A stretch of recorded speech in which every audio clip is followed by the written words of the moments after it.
Hoje nós vamos estudar o capítulo 28 de Jó. Mas nós vamos iniciar a nossa leitura falando de algo de muita importância, na qual se iniciou o nosso devocional. Zaine falou e outros corroboraram sobre a questão de entendermos a palavra do Senhor. E para nós entendermos a palavra do Senhor, nós precisamos de algo muito importante, e que isto nós não podemos comprar. Isto nós não podemos aprender. Isto não é ensinado, a sabedoria. Nós não compramos e nós não aprendemos a sabedoria. Nós aprendemos muita coisa. Nós aprendemos conhecimento.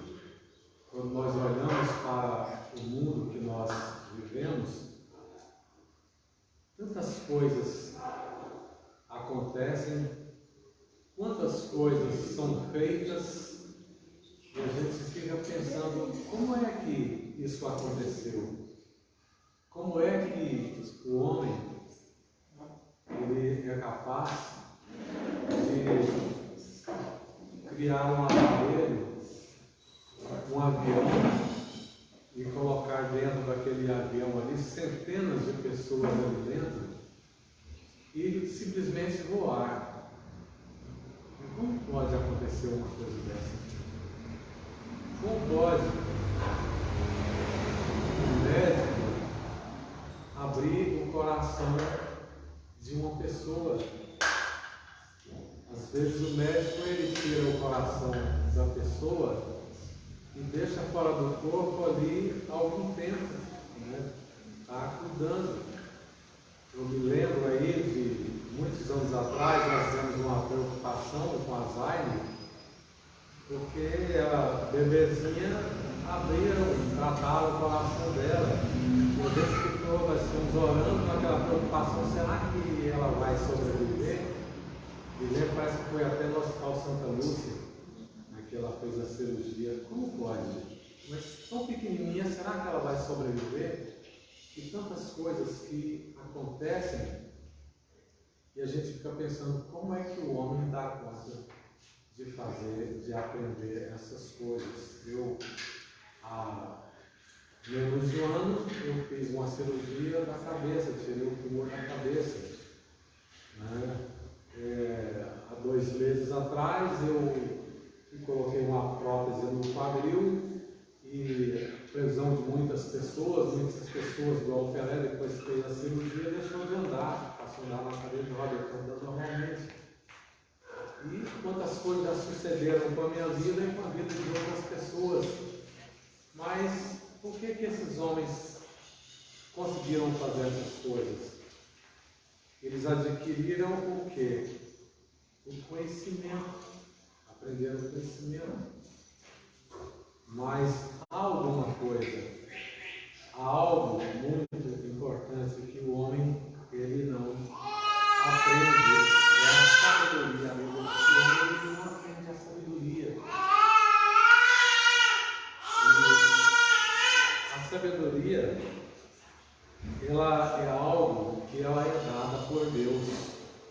Dada por Deus. E nós vamos iniciar a nossa leitura falando aqui no livro de Tiago, no capítulo 3. Tiago ele foi o irmão mais novo de Jesus. Portanto, Tiago, ele, como sendo o irmão mais novo de Jesus, ele aprendeu muito com Jesus, embora inicialmente, juntamente com todos os irmãos de Jesus, eles foram rebeldes. Eles não acreditavam em Jesus. Muitos acreditavam em Jesus, mas os irmãos de Jesus, eles não acreditavam em Jesus. Em uma certa ocasião,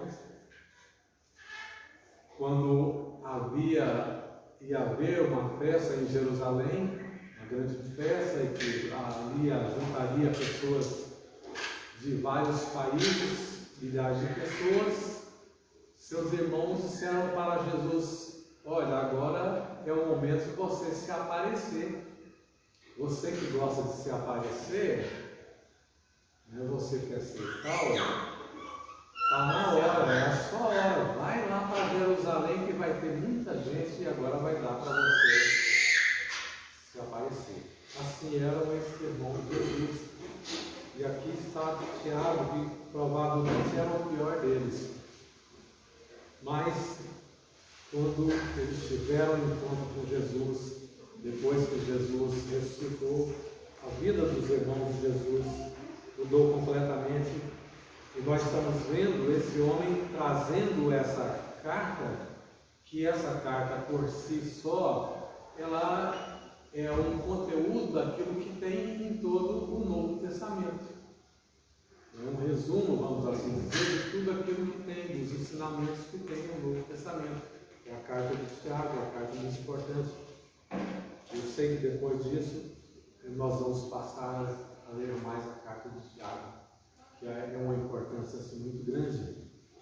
E desde o capítulo 1, versículo 5, ela fala sobre sabedoria. Tiago fala: olha, quem de vós quer ser sábio, peça a Deus, porque Ele vai dar com liberalidade, Ele vai conceder sabedoria. Quem de nós não precisamos de sabedoria? Na nossa vida, no nosso viver, nós somos altamente dependentes de sabedoria. Precisamos do conhecimento, aprender muita coisa para a nossa vida, mas em toda a nossa vida nós vamos precisar de sabedoria. E nós vemos na Bíblia muitas pessoas que, para atender o seu chamado, eles dependeram de sabedoria.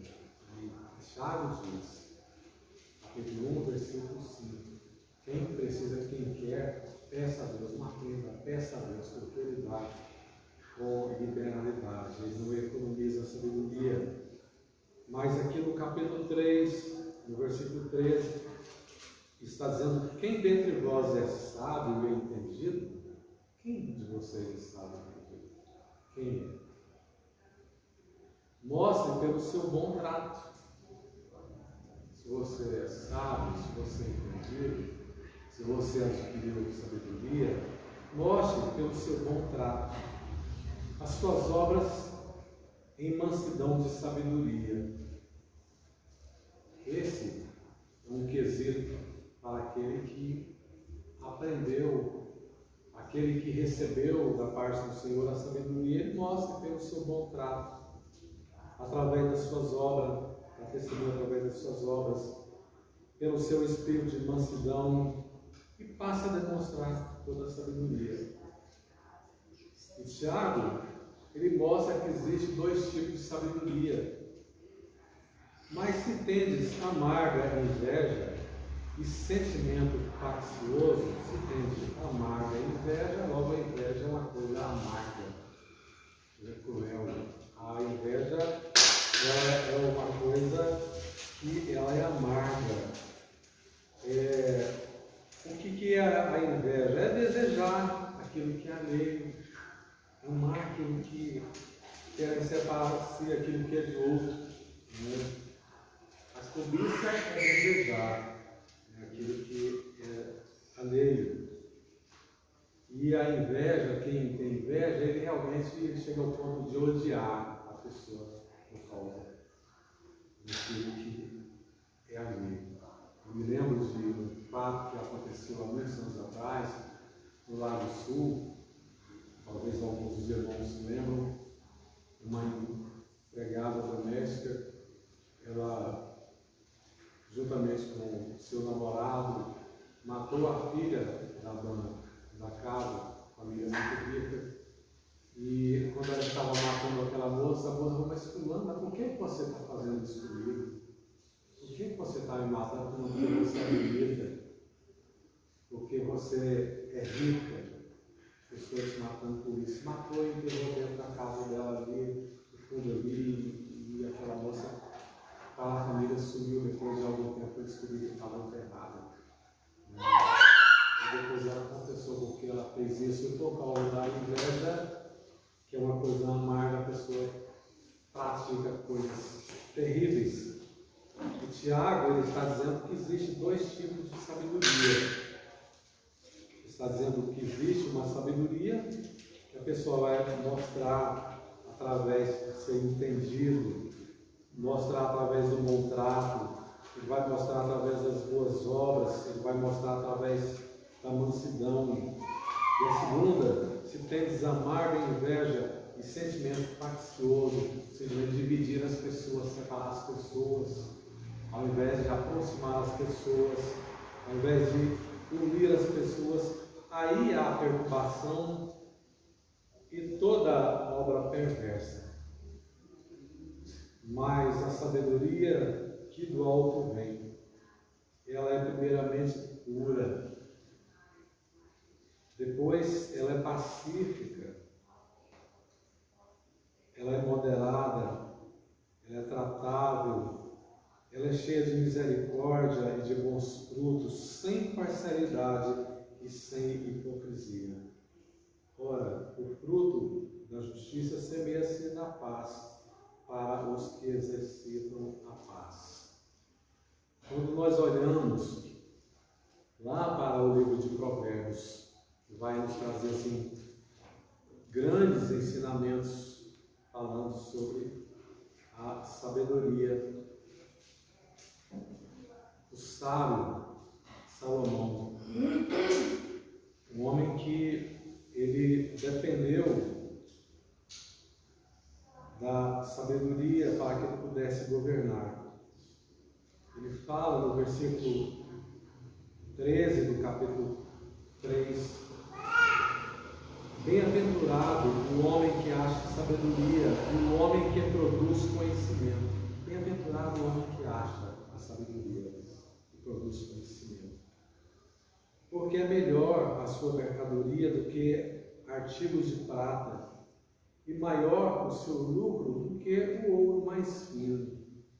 A sabedoria, o lucro que ela dá, é muito maior do que a prata, muito maior do que o ouro, melhor que possa existir. Esse é o sábio Salomão falando. Mais preciosa é do que os rubis, e tudo o que possa desejar não se pode comparar a ela. Vida longa está na sua mão direita, e na esquerda riquezas, honra. Seus caminhos são caminhos de delícias, e todas as suas veredas de paz. É árvore da vida para os que dela comem, e são bem-aventurados os que a retêm.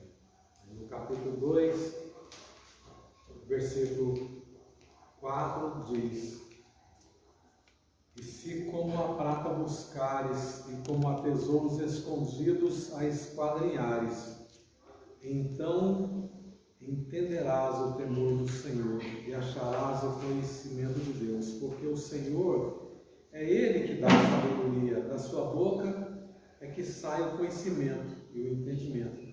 Ele reserva a verdadeira sabedoria para os retos, escudo é para os que caminham na sinceridade. A sabedoria é o escudo, a proteção para aqueles que a recebem. Ainda o sábio Salomão, no livro de Eclesiastes, no capítulo 9, ele conta uma história muito bonita, uma história muito importante. Eclesiastes capítulo 9, versículo 14. Diz que havia uma cidade, e essa cidade era uma cidade pequena, e de repente um grande rei colocou os olhos naquela cidade.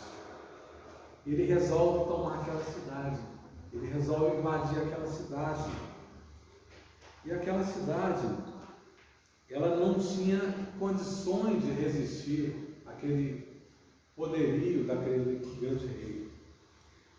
Mas aqui está dizendo que essa cidade ela tinha poucos homens e veio contra ela um grande rei, que a cercou, levantou contra ela grandes baluartes, cercou completamente aquela cidade.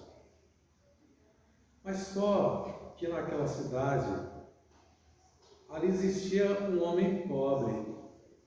Porém, esse homem pobre, ele era um homem sábio. Ele é um homem que tinha sabedoria. E esse homem sábio, ele livrou aquela cidade daquele reinado poderoso que tentou invadir aquela cidade. Ele livrou, não foi pelo seu poder, ele livrou, não foi pelo dinheiro que ele tinha, mas ele livrou pela sabedoria que ele tinha. Versículo 17 diz: as palavras dos sábios devem em silêncio ser ouvidas, mais do que o clamor do que domina entre os tolos. Melhor é a sabedoria do que as armas de guerra, porém um só pecador destrói muitos bens. Dizendo que a sabedoria ela é capaz de fazer. Ainda o sábio Salomão falando lá no livro dos Reis, primeiro livro dos Reis, no capítulo 3, fazendo assim, algo assim de muita importância. O que estava acontecendo com Salomão? Salomão, ele havia sido ungido rei de Israel. E o peso da responsabilidade dele era muito grande. Logo no início do reinado, o irmão mais velho dele, Adonias, havia usurpado o rei. Havia se declarado o rei, contou muitas pessoas, tocou trombetas, matou muitos animais, chamou ali um sumo sacerdote, ele foi declarado rei. Muito embora Deus havia dito para Davi, e Adonias, como irmão mais velho, sabia disso, que Deus havia dito que Salomão havia de ser o rei de Israel. Mas esse irmão mais velho, ele usurpou o trono, ele se declarou rei, fez uma grande festa na cidade. Davi estava já acamado, já prestes a morrer, estava deitado ali, sendo cuidado. E o irmão mais velho diz: não, quem vai reinar sou eu. Mas Batseba, ela procura, juntamente com Natã, procura Davi lá na cama e diz: olha, o Senhor Deus não falou que Salomão haveria de reinar? Como coisa Adonias está reinando? E ali Davi reverte aquela situação, onde passar Salomão como rei. Mas logo no seu reinado, no início, esse mesmo Adonias, ele está procurando ali uma forma de derrubar Salomão. Joabe, que é o poderoso general, que era aliado de Davi, se voltou contra Davi e está ali tentando derrubar também Salomão. E outros como Seba, um benjamita, participou de um complô tentando derrubar Salomão. E o que esse capítulo 3 está dizendo? Salomão, ele vai para um grande alto, um local chamado Gibeão, e ele vai para esse lugar, e ali, aqui o texto está dizendo, os irmãos leiam o texto depois, 1 Reis, capítulo 3, no versículo 15, está dizendo que ali ele fez um sacrifício, e ali ele matou 1000 animais, fez um tremendo sacrifício ao Senhor, porque ele estava preocupado com o seu futuro, ele estava preocupado com o que ia acontecer com o seu reinado. Os inimigos estavam rodeando, os inimigos estavam arquitetando o que fazer para derrubar o reino de Salomão. E aí o texto está dizendo que o Senhor apareceu para ele quando ele estava dormindo ali naquela noite que ele havia ido ali para sacrificar. O Senhor apareceu para ele em sonho. O Deus está vendo a preocupação de Salomão. E o Senhor perguntou para ele: o que você quer? Diante daquela inquietação, diante daquela preocupação, diante dos muitos temores que ele tinha, né? Ele está confessando que, olha, o Senhor, de grande beneficência, usou para com meu pai Davi. O Senhor foi muito bom com Davi. O Senhor me escolheu para reinar. Mas o que sou eu? Aqui no versículo 7 está dizendo: agora, pois, ó Senhor, meu Deus, tu fizeste reinar a teu servo em lugar de Davi, meu pai. O Senhor me colocou uma responsabilidade muito pesada. Reinar no lugar de Davi. Meu pai era um homem muito poderoso. E sou eu apenas um menino pequeno, não sei como sair nem como entrar. Salomão tinha aqui 20 anos de idade. Ele olha, meu pai era Davi, meu pai matou Golias na pedrada. Né? Meu pai matou muitos poderosos, mas eu, Senhor, eu sou um menino pequeno. Eu não sei como sair, eu não sei fazer nada. E o teu servo está no meio do teu povo que elegeste, o povo que o Senhor criou, o povo que o Senhor tirou do Egito, povo grande, povo poderoso, que nem se pode contar nem numerar pela sua multidão. Eu estou enrolado, né? No jargão de hoje, eu estou no mato sem cachorro. O que eu vou fazer da minha vida? E o Senhor disse para ele: o que você está querendo? O que você quer? Versículo 9: a teu servo, pois dá um coração entendido para julgar a teu povo, para que prudentemente discirna entre o bem e o mal. Porque quem poderia julgar esse tão grande povo? Quem? O Senhor lá morreu. Ninguém pode, muito menos eu. E esta palavra pareceu boa aos olhos do Senhor, de que Salomão pedisse isso. E disse-lhe Deus: porquanto pediste isso e não pediste para ti muitos dias, nem pediste para ti riquezas, nem pediste a vida de teus inimigos, mas pediste para ti entendimento, para discernires o que é justo, eis que fiz segundo as tuas palavras, eis que te dei um coração sábio e entendido, com sabedoria do entendimento, que antes de ti, igual não houve, depois de ti não se levantará.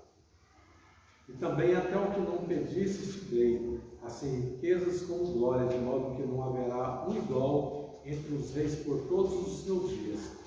Isto se andares nos meus caminhos, guardando os meus estatutos e os meus mandamentos, como andou Davi teu pai, também prolongarei os seus dias. E acordou Salomão e percebeu que era um sonho. Indo a Jerusalém, pôs-se perante a arca da aliança do Senhor e sacrificou holocaustos, preparou sacrifícios pacíficos e fez um banquete a todos os seus servos. E aí a gente começa a ver logo na sequência o primeiro acontecimento depois disso aí. Logo no versículo 16 está dizendo que havia duas mulheres prostitutas que moravam juntas. E uma dormiu sobre, uma descuidada dormiu sobre o seu filho, e o filho morreu. Quando ela acorda com uma olhadinha assim, o filho está morto, os dois mais ou menos da mesma idade, ela vai lá e pega o filho morto, coloca junto, a outra e pega o vivo e coloca junto. A mãe dormiu, a mãe acorda para dar a mamar para a criança, viu que estava morto, mas olhando, não, mas isso aqui não é meu filho, não é meu filho. Você trocou, aí começa aquela discussão, você trocou o seu, é o morto, o meu é o vivo, e essa situação foi parar na mão do rei. E ela contou a história para o rei. Falou: olha, moramos juntos, essa aqui ela dormiu em cima do filho, matou, e eu estava dormindo, ela trocou no lugar do meu. E o meu ela pegou para ela. E Salomão falou: olha, com a sabedoria que Deus deu para ele, eu não tenho como resolver isso. Você está dizendo que o vivo é seu.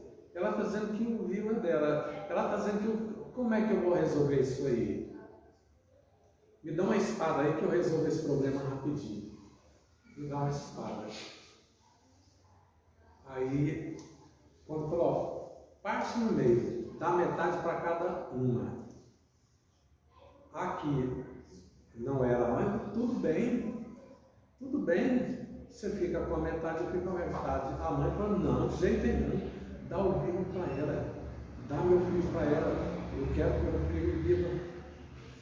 E aquilo ali, todo Israel entendeu que o Senhor havia dado grande sabedoria para Salomão. Foi muitas coisas, foi a rainha de Sabá.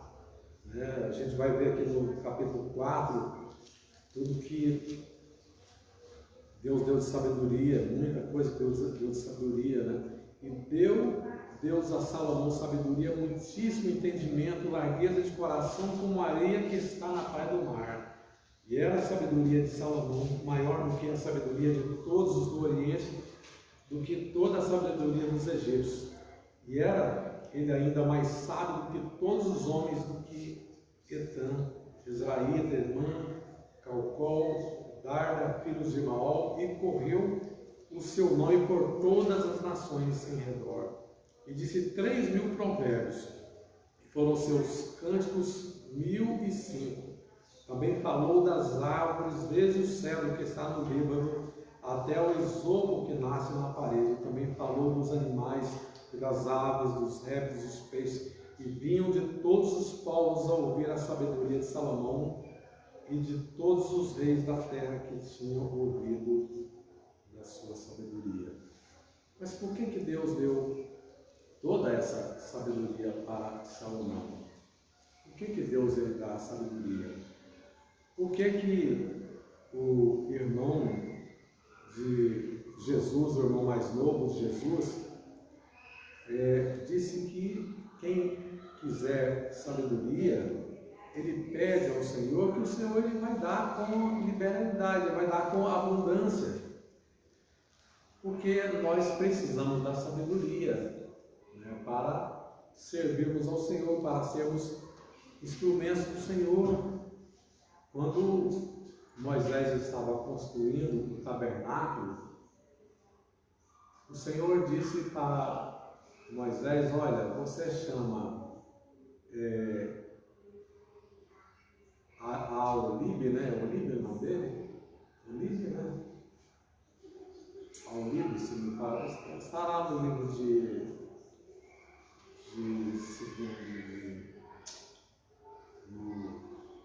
Êxodo capítulo 23, a Olibe, no capítulo 23, que vai falar da sabedoria desse homem. A Olibe, capítulo 23, lá de Êxodo. Aliás, capítulo 35 de Êxodo, 35, versículo 30, que precisava construir aquele tabernáculo. E aquelas pessoas, eles não tinham a devida capacidade, não tinham a devida sabedoria para construir aquele tabernáculo. Mas o Senhor, Ele dotou as pessoas de sabedoria, sabedoria com propósito. Vamos dar uma olhadinha lá, acho que é isso mesmo, nesse capítulo 35,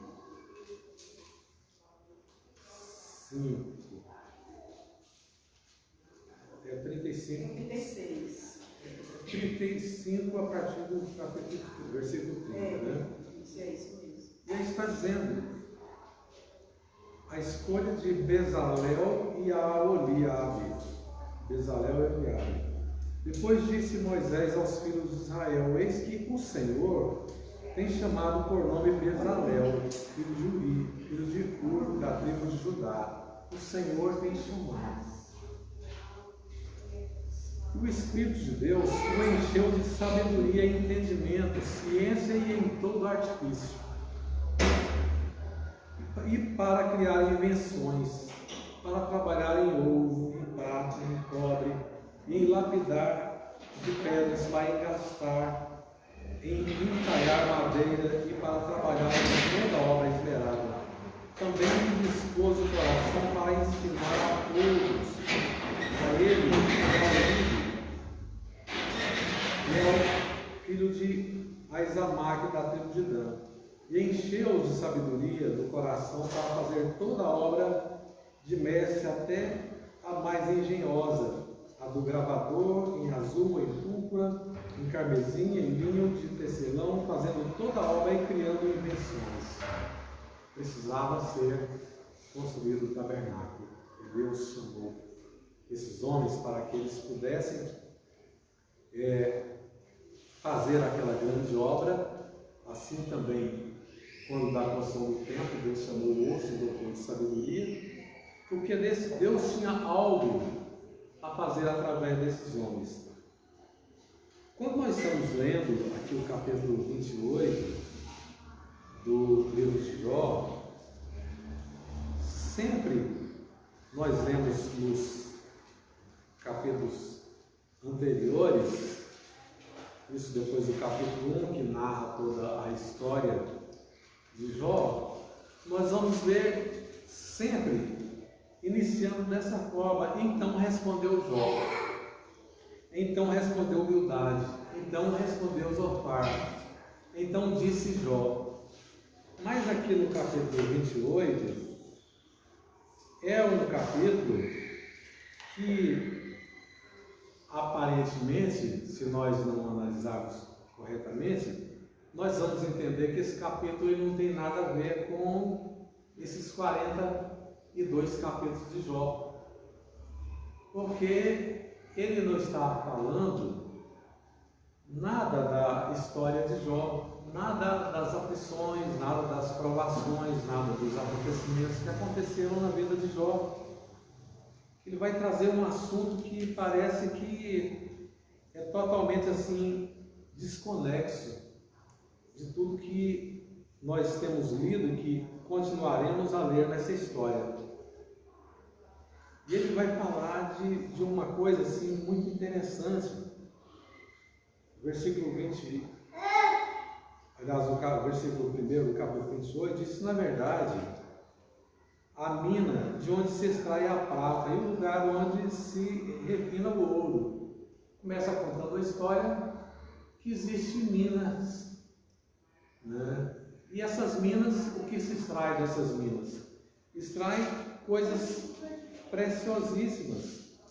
Ele prossegue dizendo que dessas minas se tira o ferro, se funde o metal. E é algo assim extremamente impressionante para a época que foi dito isso aqui. O homem pôs fim às trevas e até a extremidade ele esquadrinha procurando as pedras na escuridão e na sombra da morte. Isso para, vamos colocar aí, mais de 4.000 anos atrás, né? Mais de 4.000 anos atrás, ele está contando essa história que existia minas e que nessas minas o homem dali extraía o metal precioso, o ouro, as pedras preciosas, e conta essa história de que o homem ele põe fim às trevas e até a extremidade ele esquadrinha procurando as pedras preciosas, ele vai até a sombra da morte. O que existia naquela situação? O que esses homens faziam? Na nossa atualidade, nós sabemos que os homens hoje, já com muita inteligência, com muita tecnologia, eles andam o quê? Milhares de metros debaixo da terra, né? Quilômetros debaixo da terra, procurando o quê? Procurando pedras preciosas. Não é isso que os homens fazem? Há algum tempo atrás, todos se lembram que esses homens andando aí numa profundidade muito grande lá no Chile, o que foi que aconteceu? Aconteceu um desmoronamento. Aqui ele está dizendo que esses homens aqui, eles iam até a sombra da morte, atrás de ouro, né? E lá no Chile, o que aconteceu? Depois que eles andaram assim, uma quantidade muito grande, aqueles mineiros debaixo da terra, né? Houve um desmoronamento e aqueles me parece que eram quantos mineiros, não lembro mais a quantidade, eles ficaram ali quase que soterrados, tiveram que enfiar dutos, canalização para que eles pudessem receber o oxigênio entrado em cima. E usaram assim grande tecnologia assim, emprestada pelo mundo inteiro para tentar salvar aqueles homens, porque todos estavam vivos a uma quantidade assim, uma distância muito grande do Sol e da Terra. E aquilo comoveu o mundo inteiro. As famílias abaladas com o risco da perda daquelas vidas, moveu o país, o presidente do país naquela época foi para lá, os ministros, todo mundo, gente do mundo inteiro foi ali para aquela mina aí. E muito interessante, Jó contando, aliás, tudo indica que não foi Jó que escreveu esse capítulo. Essa história está sendo, nós sabemos que o escritor, o autor de tudo foi Deus, narrando uma história assim, de uma grandeza, de uma profundidade assim muito grande. Está sendo narrado mais de 4.000 anos atrás, em que não se tinha notícias, não tinha jornal, não tinha nada para contar essas histórias, mas está sendo narrado aqui que esses homens atrás de ouro, de pedras preciosas, eles iam até a sombra da morte, atrás de ouro. Transborda o ribeiro junto do que habita ali, de maneira que não se pode passar a pé, então se esgota do homem e as águas se vão. Eles vão até chegar às águas mais profundas atrás, procurando ouro, e ali eles se esgotam atrás desse ouro. Da terra procede o pão, mas por baixo é revolvida como em fogo. Aqui em cima procede o que? O que o homem está plantando, o homem está colhendo. Mas lá de baixo está se dizendo aqui que ela é revolvida como em fogo. Coisa impressionante essa história. As suas pedras são o lugar da safira e tem pó de ouro embaixo, quilômetros de distância. Aqueles homens daquela época, sem tecnologia, sem nada, esses homens saíam, terra dentro atrás do ouro. Essa vereda, a ave de rapina ignora. Falcão, a ave mais poderosa, esse caminho que o homem trilhou, essas aves elas ignoram. E não haviam os olhos da gralha. Gralha provavelmente é um animal, uma ave que ela enxerga tudo a longa distância. Nunca pisaram o filho dos animais altivos, nem o feroz leão passou por ela. Os animais ferozes, a onça, não teve animal por bravo, por violento, por grande que fosse, e nunca pisou ali. O feroz leão jamais vou passar por ali. Estendeu a sua mão contra o rochedo, revolve os montes desde as suas raízes. Mas o homem, ele estendeu a sua mão contra o rochedo e revolve os montes desde as suas raízes. Dos rochedos faz sair rios, e o seu olho vê tudo o que há de precioso. O olho do homem, ele faz sair dali as pedras e ele vê tudo que de mais precioso existe por aí. Os rios tapam, e nenhuma gota sai deles, que traz luz do que estava escondido. Você não é capaz de tapar a rua aí muito longe de baixo, capaz de fazer isso atrás de coisas preciosas.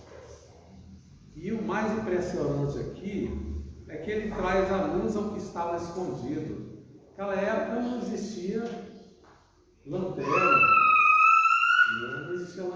não existia farol, não existia luz elétrica, não existia esse celular que nós temos aí, que nessa lâmpada de LED aí, Puxa vida, não existia nada. Gente, quem não acredita na Bíblia, quem não gosta de ler a Bíblia,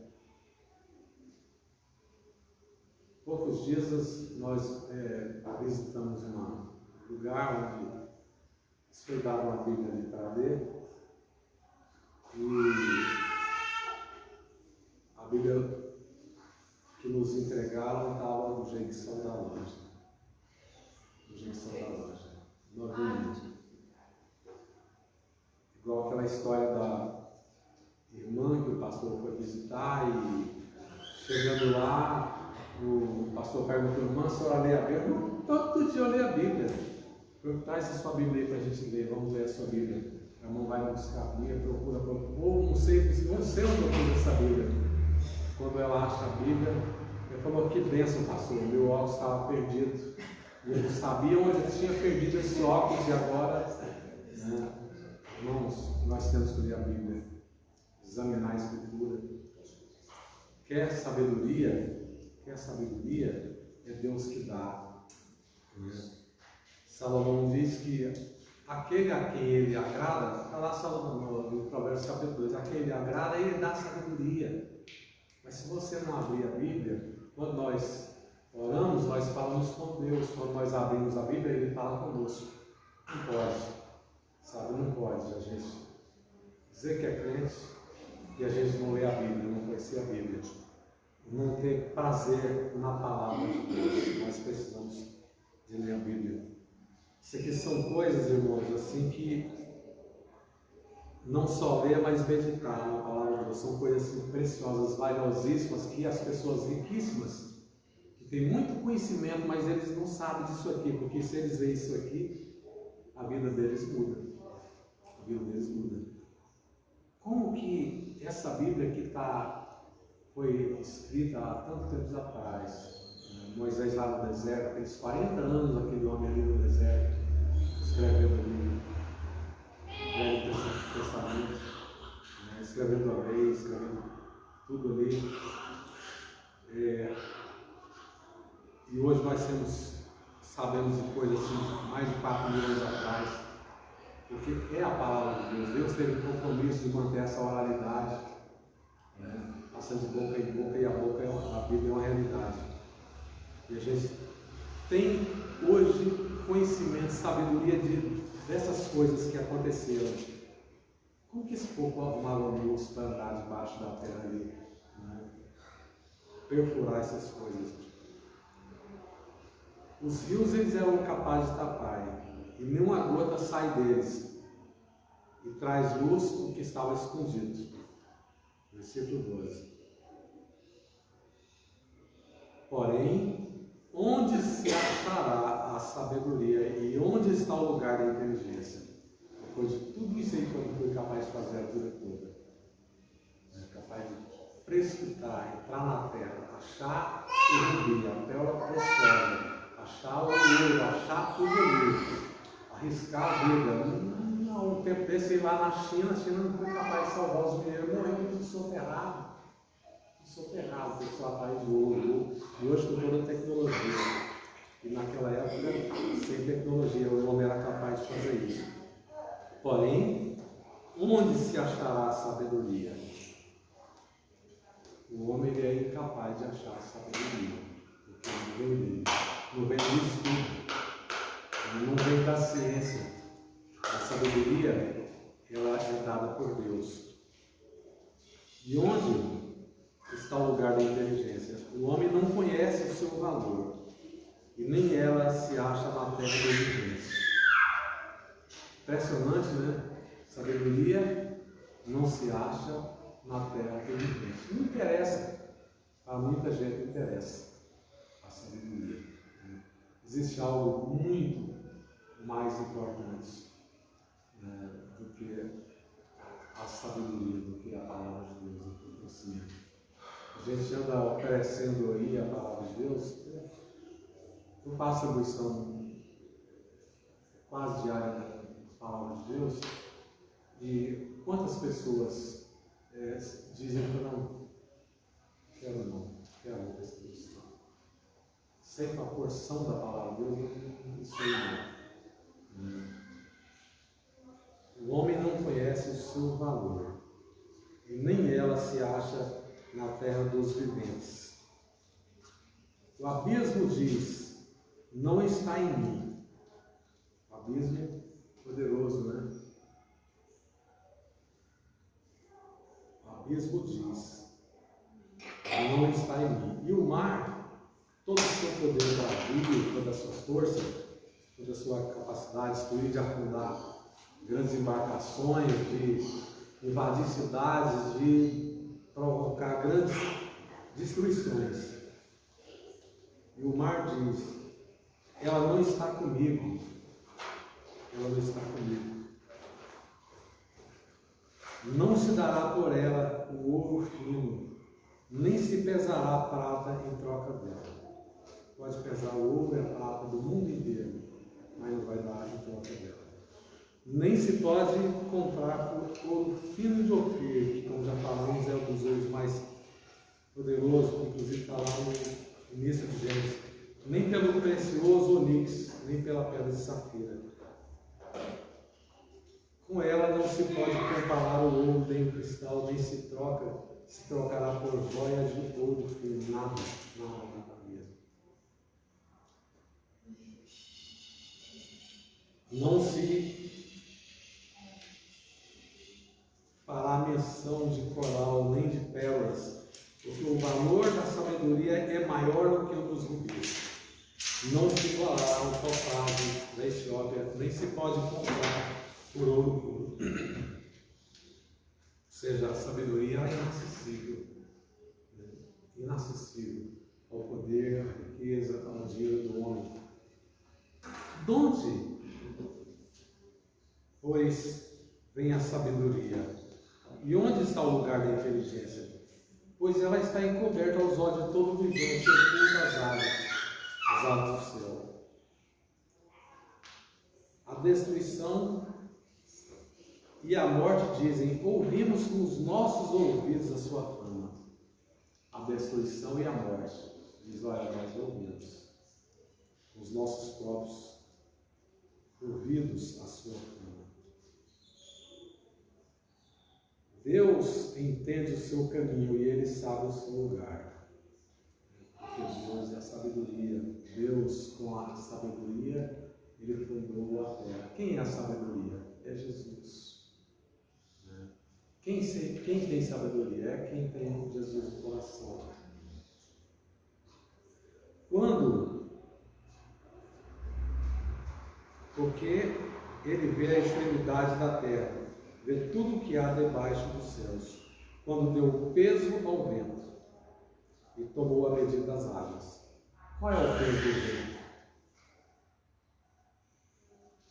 Algum tempo atrás, nós vimos uma reportagem ali em São Paulo, uma ventania tão grande que deu, acho que na cidade de Ribeirão Preto, que pegou várias carretas onde estavam rolando. Quem deu peso ao vento? O vento, ele arranca grandes árvores pela raiz, não arranca, né? O vento, ele faz coisas que são assim inacreditáveis ao olhar do homem. Quem deu peso ao vento? E tomou a medida das águas. Nós vemos no capítulo 6 que ele colocou toda a água, colocou tudo na concha da sua mão. Quando prescreveu leis para a chuva e caminho para o relâmpago dos trovões. Os trovões, tudo ali sob o controle ali de Deus, porque Deus prescreveu tudo isso ali. E então ele viu e relatou, preparou e também esquadrinhou. Mas disse ao homem: eis que o temor do Senhor é a sabedoria, e o apartar-se do mal é a inteligência. Depois de tudo isso aí, da morte, se dizer: olha, eu vi falar, nós vimos o rumor, né, da sabedoria, nós vimos tudo isso. O Senhor está dando uma resposta aqui. Mas eu disse ao homem, estou dizendo ao homem, eis que o temor, o me temer, o temor do Senhor, é a sabedoria, e apartar-se do mal é a inteligência. Quem é sábio com inteligência teme ao Senhor. O Senhor é a sabedoria. Jesus é a sabedoria. O temor do Senhor é a sabedoria. Tudo aquilo que é inacessível ao homem, ela vem através de Deus. E ela tem uma finalidade, é servir ao Senhor. É servi-los como instrumento do Senhor.